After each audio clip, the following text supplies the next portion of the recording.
Okay, and here's part 2 of your tutorial for today. Now today is going to be maybe a little bit confusing for some of you. Hopefully I'm going to break it down so that you do understand it as much as you need to just help benefit you and your goals today. So what I'm going to go over today is just basic, simple nutrition, what you need and why you need certain things in your body, okay? So, and I'm sure you've heard the term so many times before, especially if you've talked to anybody in the fitness industry, macros, macronutrients. Are you getting your macros? Macro. What the heck does that mean, right? A lot of us just don't have no clue. I don't know, am I getting my macros or not? Am I supposed to go buy it? I don't know. But basically, just simple terms, your primary sources and the most important things you are going to focus in on, which are going to help with all of your goals, is your proteins, your carbs, and your fats. Now, you want to be smart about how you put those into your diet. So we're going to go over the right amounts, because now you know your calories that you need to eat to reach your goals that you're working for. We just went over the calories. So now we're going to go ahead and know where to put those calories, okay? And why are we going to focus on our proteins, our carbs, and our fats? Because those are going to be the 3 macronutrients that are going to help us reach our goals, okay? Proteins going to help you repair and regrow your muscle tissue, okay? As well as other things I'm not going to go over. I'm going to go over the basics that you need to know for today. So you want to think, you're breaking down your body, right? When you're doing your workouts, you want it to repair, you want it to regrow. Proteins are responsible for this. Primarily, that's what I want you to focus in on. So that's why it's really important. A lot of women think, I don't really need as much protein as men do. You don't want your body to repair and recover? I don't understand. So you really do need to focus there. It also helps you keep fuller longer, because we move into carbohydrates. Now, I'm going to go ahead and preface this by saying carbohydrates are pretty much a lot of different categories, but I really want you to focus on just the specific areas that are going to give you the best results, which are your vegetables, lots of vegetables, your fruits, we'll talk about those in a second, and your complex carbohydrates, which means if you're going to be eating your rices, you're going to choose brown rice, not white rice. If you're going to be doing, pastas and stuff, everything's whole wheat, brown rice, brown everything, okay? Nothing added, nothing else extra in there, because we don't want to go ahead and get into all the sugars, which kind of go into the alcohols. I'm not going to get into that right now, because I want you to focus in on protein, carbs, and fats. Now, fats, why do you need them? Don't we want to lose fat? Yes, we want to lose fat, and we will lose fat. But fats, getting in enough fat not only helps us stay fuller longer, so you're not hungry every 5 seconds, it also helps to kind of keep your body healthy, okay? First of all, it helps transport the vitamins and minerals throughout your body, okay? It helps to protect your internal organs, all right? It helps to promote good metabolism, healthy metabolism. And also, it goes over your hunger. I just went over that, but it does help with your hunger. So, and the reason being is that there are more calories per gram in fat. So it's going to stay in your system and your tummy a little bit longer. So it's going to help to keep you full longer, okay? So just to go over to the protein, carbs, and fats. Again, if you can't see the screen, I'm going to post everything. So I'm sorry if you can't see it. But for every gram of protein, it equals 4 calories, okay? For every gram of carb also equals 4 calories. Fat, however, equals 9 calories. So that's why, obviously, like I said, it does help to keep you a little fuller longer, but it has other awesome capabilities to help you succeed. So you're going to want to get in your fat the right amounts and the right choices, okay? So if we're going to look at calories, I'm going to give you just a little example on how many calories per food and how to plug in those calories for your macros. So if a food has 3 grams of fat, okay, and look at your nutritional label. So imagine you're looking at a nutritional label. How are we going to figure out how many calories here? Well, something has 3 grams of fat, it has 15 grams of protein, and it has 30 grams of carbs, okay? I brought my little scale here. So 3 grams of fat times 9, because there's 9 calories per gram of fat. So we're going to go ahead and plug in 27, right? 3 times 9 is 27. Okay, and the next number is 15 grams of protein. So 15 times 4, if you plug it in, it's 60. So there's 60 calories of proteins in this food, okay? And the last one is 30 grams of carbs, which is going to give you times 4, whopping 120 calories of carbs. So if you add all of those up, your fats, your protein, and your carbs, you're going to get a total score of 207 calories for a serving of this food, okay? That kind of gives you an example. I hope that makes sense of how those macros are broken up into the calories. So you're not just getting 207 calories of whatever. You're breaking it up and you're making sure you're making the proper choices and you're getting the right macronutrients in your diet to give yourself the results that you're looking for. Okay, so that's part one. What are macros, okay, and why are they important? So basically now we want to figure out how many do you need, because we all need a specific number to reach our goals. So what I have here are just to break down protein, fat, and carbs. And if you look here, protein, the recommended amount is 1 gram per body weight, pounds of body weight. So if you weigh 100 pounds or 150 pounds, that's the same amount of protein that you need. So 100 pounds of body weight, you need 100 grams of protein every day, okay? Or 150 is my example that I used from the previous video. So 150 pound woman is going to need 150 grams of protein, okay, to reach her goals. So this is building muscle. This is where you're exercising, you're using weights. You're not just eating and expecting that just to go through your body, okay? You want to make the proper changes. Because otherwise, if you're not working out, we're going to have to drop that a little bit. So that's why I'm giving you that 1 gram, and I'm giving that little notation there. You should be getting your strength training. Women. Fat, you're going to want to choose or plug in 0.4 grams per body weight pounds, okay? So again, for a 150 pound woman, you're going to times that by 0.4. We'll go over that right now. And then our carbs, what we're going to do is we're going to take the fats and protein amounts for your body weight and your calories that you've already figured out that you need, and we're going to subtract it to get our remaining balance of calories to fit into the carbs. Now carbs, I went over protein and fat. Carbs are your fast burning source of energy. So this is why you hear a lot of negative connotations around carbs, because honestly carbs, they make us happy, right? They're our happy foods.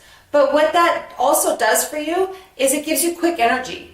So if you're going to go out and you're going to run a race right now, you want to go ahead and have some carbs. And you want to have it pretty close to your race, because you're going to get out there and you're going to burn it all off, okay? So it's going to give you that energy. It's like fuel, and it's going to give you quick fuel, though. What happens if you have a bunch of carbs and you're going to sit down and watch a movie and you're not going to burn off those carbs? It gets stored to fat. Whatever doesn't get used immediately gets stored to fat. So that's just why you always hear the negative issues around carbs. They're not bad for you. You need them. Honestly, you will be a grouchy mess if you don't have your carbs. Trust me. Low carb people know if you drop your carbs, you become really grumpy. You're unhappy. You're lethargic. You have no energy. You're just kind of like, oh, I don't feel good. You hit the wall in workouts if you don't have enough carbs. And it's just gonna mess up with your hormones. You're gonna be all out of whack on your, your cravings are gonna be crazy because your body is searching for something for that fuel. So carbs are gonna be around. You want to choose your higher carb choices in the beginning of your day, because obviously throughout your day you're going to be burning those calories, as well as around your workout, because just before and just after your workout you're going to have that energy and you're going to want to refuel for that workout that you've completed. So at the end of the day, by evening time, now that you're settling in, most of us are done with the day, we're kind of sitting a lot more, you want to start kind of easing off on the carbs, maybe just choosing your vegetables with your proteins and your fats, not as many of the complex carbs. So any questions, guys, let me know. I'm just trying to really keep this basic so you don't go, what did you say? All right, so protein, fat, and carbs, how many do we need per body weight, okay? So I'm going to use the example again of our 150-pound woman. So she's going to need 150 grams of protein, because it's pretty simple, 1 and 1, okay? And then for fats, you're going to times 150 times 0.4 for your fat needs. It's going to give you 60 grams of fat a day. So she needs 150 grams of protein, 16 grams of fat, okay? Now I'm going to show you how to find your carbs now, because this is kind of where I'm not good at math, but this is fun math to me. I could understand it, so I hope that I'm kind of giving you the same example that you can understand it. But if we go back to protein, 150 grams she needs, correct? Now, how many calories do we have per protein gram? 4 calories. So we're going to multiply 150 grams that she needs times 4 calories per gram. It's going to give us 600 calories of protein that she needs that day. Does that make sense? She needs 150 grams, but how do we know what that is in calories? So to simplify it, we're going to just multiply it times 4, because that's how many calories per gram of protein, which gives us 600 calories of protein a day for her. As well as her fat, same idea. 150 pounds of weight times 0.4 per pound of fat, okay? It's going to give us 60 grams. How many calories are that? Remember, the fats have more calories per gram. So we come back up here, it's 9 calories per gram. So all we're going to do is plug that in. 60 grams times 9 calories per gram is going to give us 540 calories of fat a day. Might sound a lot to you, but when you start adding up your foods, you'll see that it's going to be worth it. It adds up quickly. And that these are good fat choices. Remember that. You're not going to be eating cakes and cookies and crappy foods, right? Good fat choices.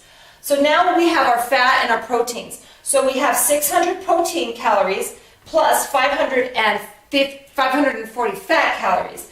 This adds up together to 1,140 calories. So if she's just eating proteins and fats, she's getting 1,140 calories. But now rewind back in your mind to the previous video. Now, she is up to 1958 calories a day to reach her goals. Remember, we hit her number, we subtracted 500, now we're at 1958 to lose weight. So now we want to take this away from the amount of calories we've reserved for the proteins and fats. So 1958, her total for the day, minus 1,140 for proteins and fats, gives us a surplus or an extra 818 calories a day. All we do now is plug that into our carbohydrate choices. So bam, 818 calories for carbohydrate choices. Pretty much makes it simple enough for you to understand, I hope. So if you can see this at the bottom, it shows you that protein, she needs 600 calories a day of protein. She needs 818 calories of carbohydrates, and she needs 540 calories of fats. So hopefully that makes sense to you. If something doesn't, please message me, talk to me, let me know. But I just wanted to break this up for you. I'm also going to be making up a video, hopefully the same premise, but I'm going to be going over just all the other specifics of, the I might as well just go over it now. Supplementation. Do you need to supplement? Now, supplement is just if you're not getting everything in your diet. Now, I'm going to always tell you, you're going to need to get the broad range of vegetables. That's the number one thing. I really want you to get a lot of colorful vegetables and eat them all the time, okay? Don't just pick the same things over and over again. Now, the dark green vegetables are really good for you. The darker colors are really good for you. As you get into the lighter colors, they're not as good. Fruits, those are going to fall into your carbohydrate category. So you're going to really want to have those. Remember how we talked about around your energetic times of the day, so in the beginning of your days and around your workout. You really don't want to be having a lot of fruits during the evening, because if it doesn't burn off right away, even though it's good for you, the extra is going to be stored as fat. So we don't really want that to happen, okay? And fat storages, they are there for extra energy when we're not getting enough carbohydrates. But this also gets to that point where you're hitting the wall. Well, if you didn't have that extra surplus of fat for your body to go to, you wouldn't be able to continue, So the body has that ability to be able to adapt, so it brings into the fat storages for energy. The problem is you don't feel good at that point. So that's why we really want to keep the carbs around our workouts. So it's just the best. You're still going to get your great, you're going to lose the fat, but I just want to give you a little info about the fat storages there too. They are there for a reason, but too much is not good. It's just obviously all the health risks that surround that, and you just don't look as good as when you start to lose it. So supplementation will be needed as you cut back calories. So this woman is cutting back calories. She can't get everything she needs. So I think that the recommended daily allowance of the vitamins are based on a 2,000 calorie diet. Well, she's not getting 2,000 calories and she's not choosing the right foods, one or the other or both, she's going to need to supplement a little bit. So that's why I always promote, I'm a high promoter of vitamin A supplement, I do my Shakeology. Now, for those of you that are still a little hesitant on it, you know, talk to me. We'll have another conversation.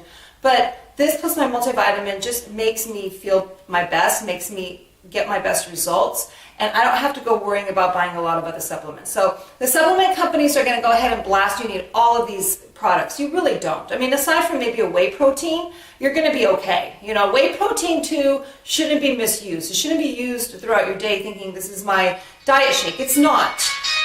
That's my phone. I'm going to ignore it for right now. But what I want you to focus in on is whey protein should be, again, around your workouts. You know, maybe it's something to give yourself that before or after the workout, or maybe in the beginning of your day. So I hope that sums up a lot of this information or a lot of the questions that you've had.